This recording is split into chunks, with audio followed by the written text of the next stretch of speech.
Welcome back. It's time now for a check of the forewarned weather forecast with forecaster Seth Sanders. He's joining us now. And Seth, boy, we saw those hazy skies today, didn't we?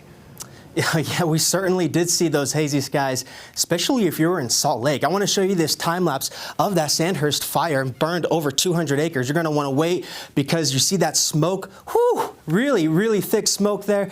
Kicked up really quickly. Gusty winds, very erratic, difficult to control. But from the sounds of it, it looks like it is starting to get under control. So good job on the firefighters' part for that. That smoke made for a beautiful red hue in our sunset. Tammy Budge sending this in from Ogden. Tammy, thank you very much.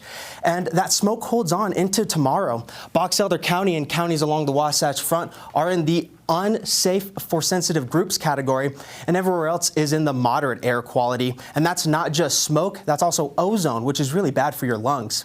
High temperatures since midnight. We have a mix of 90s and 100s. We got close to triple digits in Salt Lake, didn't quite hit it. 100 in Milford, 107 in St. George. Temperatures, of course, do continue to drop overnight, 80s turning to 70s, and eventually we're going to see those turn into the 60s in the early morning hours in some places along the Wasatch Front. Satellite radar shows what we've been tracking today, a whole lot of activity in the south, and you even notice these flash flood warnings that were in effect. It has calmed down since the sun has gone down, and we're going to see that pattern for the next week or so. Flash flood potential holds on tomorrow in the possible category for the outdoor recreation areas that we love. So if you plan on going out there tomorrow, keep your eyes to the skies or reschedule if at all possible. Futurecast will show us the timing here. So overnight it stays fairly clear, but daytime heating adds lift to these storms, and we're going to see them pop up in southwestern Utah tomorrow afternoon. Clears out again, and then this cold front starts to push on in, and ahead of it we see more moisture in central and southern Utah, and then again it clears out overnight.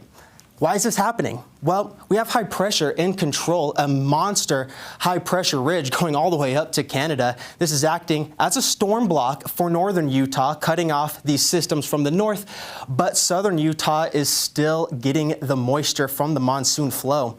High temperature and stays above average, but we do finally dip below average on Friday. That's the first time since the 4th of July along the Wasatch Front, so there's a fun fact for you.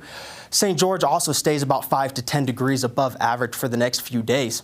As for tomorrow, we're seeing 90s across the state with a couple hundreds down south. Let's zoom in here so that we can talk about this in a little bit more detail. Along the Wasatch Front, we're going to be teetering out around 100 degrees. Even warm in the Wasatch back, 88 degrees in Park City. Mostly sunny skies with that haze. Along the I-15 in central Utah, we're looking at temperatures in the upper 90s, low 90s for the cooler spots, 99 in Green River.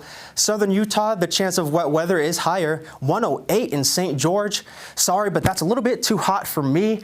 Fortunately, you do have a little bit of shade, some thunder in the city down under to keep you cool, and a nice breeze. The Wasatch Front stays dry, but at the back half of the work week, we could see some isolated showers roll on through.